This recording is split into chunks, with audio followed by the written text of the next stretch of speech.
any kind of food, it's like, I want a cookie.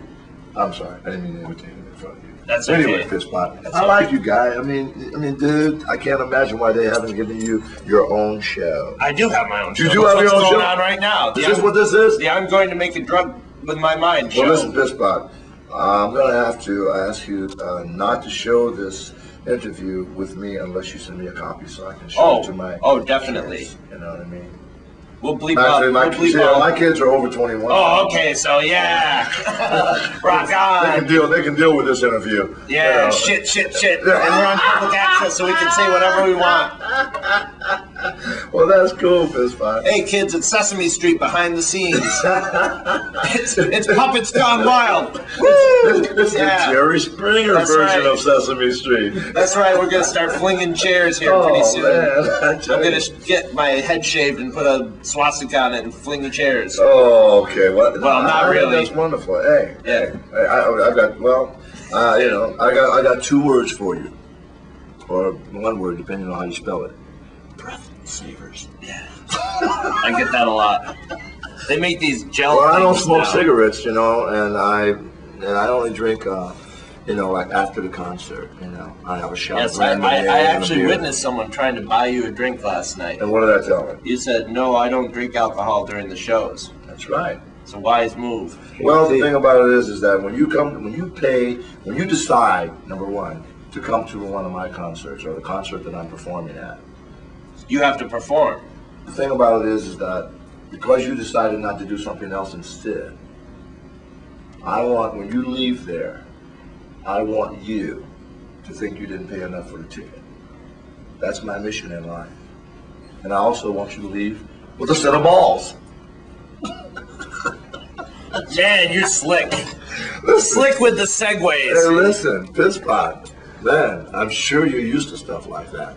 I'm sure that's part of your character and your entire delivery. I mean, you've got your own TV show. Yeah. You've got I'm sure the sponsor said every once in a while, this sponsor got sponsors. Yeah, that's rich, man. And the 5 people watching it. Well, Pt.5, I'm sure if you advertise balls on your TV show, you're going to have more people watching.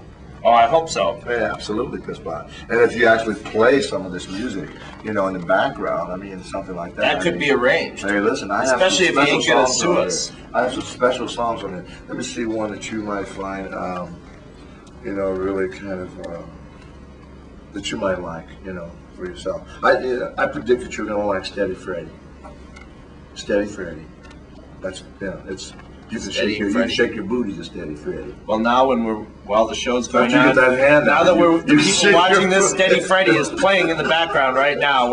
Thanks to editing magic. Hey, listen, let me tell you. See, I'm even gonna bop and hope it's sort of in beat with what the song sounds like. That's right. I'm a big Motorhead fan myself. You got anything that sounds like Motorhead on there? I can do a Mean Lemmy impression. Well, I don't know. I have every song on here is a different style of music. We have funk music, we have jazz, I like the funk music we have some rock things, we have a classical piece on here, and we have some. Hey, I got a song on here you probably like. It's called "Let Me Still Be Me." Ah, yeah. I'm sure that could be my theme song. I'm sure people are always trying to make you, become someone else. You just want to be yourself, right? Gotta be me. Yeah, you see, there it is. You see, I knew that about you, Pt.5. Yeah, there's a lot of people that be having me go like, "Hi-ho, Kermit the Frog here." Oh, God. But I ain't doing that shit. Pt.5, that's not you. No. That is not you. No, but I like you, Pt.5. You've got character, personality, and a smoker's cough. Yeah. That's almost a hack. Hey, listen. Hey, what do you smoke? Camels? No, don't have come on. Filtered cigarettes? Marlboro Reds. Marlboro Reds? Yeah. I used to smoke it. I smoked it one time in my life, and that was my cigarette of choice. Marlboro Reds. The Cowboy Killers.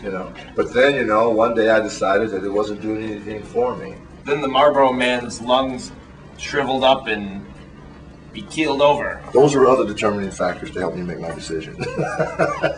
You know, but you know, mostly the reason I made my decision is because it did not. It prevented me from singing the way I do. Did you hear me sing last night? Yes. So what do you think? Very pretty. You like that? That's my Jimmy Carl Black impression. Really? Very pretty. Very pretty. Very pretty singing. Did you like the love waltz? Oh yeah.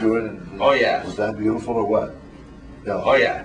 I hope the name didn't offend you. I'm going over the video and copying it. I hope the name of the song didn't offend you, but the music is fantastic. See, that was another thing that I found out about Frank. You know, he had some really weird lyrics. Yes. But the music was fantastic. Well, the lyrics all make sense if you listen to all his music. This is true. They make sense with themselves. They sort of fit in to whatever. Well, when I'm singing his songs, Pt.5, I really don't think about the lyrics per se. I'm more into the melody and the music itself, you know, because the music, I mean, come on, the song I was singing was called "The Idiot Bastard Son." That's one of my favorite songs of all time. I mean, you know, that's a love song called "The Idiot Bastard Son."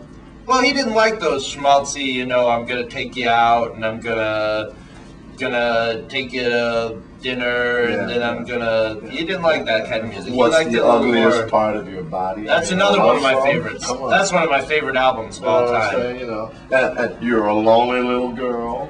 You know. But yeah, the Idiot Bastard Son is and what was the other one? But that's not, that's the reason we're doing that this tour.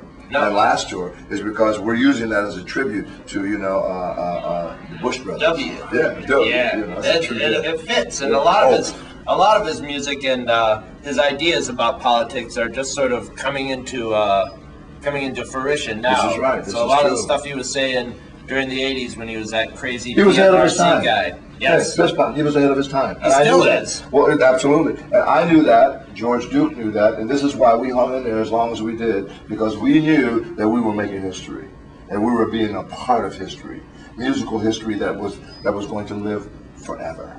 And this is why I was there. This is why I quit everything I was doing, divorced 2 wives, and did his music as long as I did, because I knew that I was making history. That's what all the P-Funk people said, too, about George Clinton. Oh, yeah? This is our last 2 shows have been P-Funk and Frank Zappa, and it's a lot of the same sort of ensemble, you know, people just the cream of the crop being skimmed off and put into one place and then shaped into something unique. Yeah. Wow, that was serious there. I love that. I mean, that was great. I mean, Jesus Christ, you ought to go. I'm almost freaking Charlie Well, you ought to Rose. get into politics, and maybe be a speaker for some of those candidates. Jeez. It might uplift their image a little bit. I think they need some help. I don't know if I'm going to have to wait till they change the laws so Arnold can run. Oh, then I can run for president. We've got a part company now. I'm not into actors becoming politicians. Oh, come on. Wasn't Reagan great? Especially the one, what? Reaganomics? Pt.5. Read your history. It's Reaganomics. I lived it, man. It didn't work. I was there. I watched the trickle-down theory. The trickle-down theory, I thought, I was so young, I thought it had something to do with his diseased prostate. You know what I'm saying? One-line Arnold can't act either. I mean, he does a lot of tearing up of things, and his image looks great on stage, but he will not be able to fix the economy in the state of California, with a state that has one of the largest economies in the world. I mean, let's be real. He's a puppet. He just got it. Well, I know about that. I didn't mean to say that. Is that a bad? I'm sorry. Don't you think I'm perfectly? I'm sorry. I didn't. No, that's okay. That's why I'm perfectly suited for politics. Well, this is true. But I didn't mean that kind of puppet. I meant he's going to be, people are going to be, pulling his strings. He doesn't know anything about politics. They're already talking about changing the Constitution to have naturalized citizens and natural citizens able to run for president. Well, Pt.5. And that guy's going to win. I don't think it's going to happen. I hope not. Well, I hope not, too. Oh, I don't know. I don't know which joker that, come on, they all look like newscasters. Well, I tell you what, any of those guys? I say, Pt.5, let's change. If we're going to change any laws that have to do with presidential candidates or presidents, let's change the law and bring Clinton back. Oh. And get the economy back to where it was. But he had dirty sex in office. So. Negative K, nothing further. Just take Candy on the corner.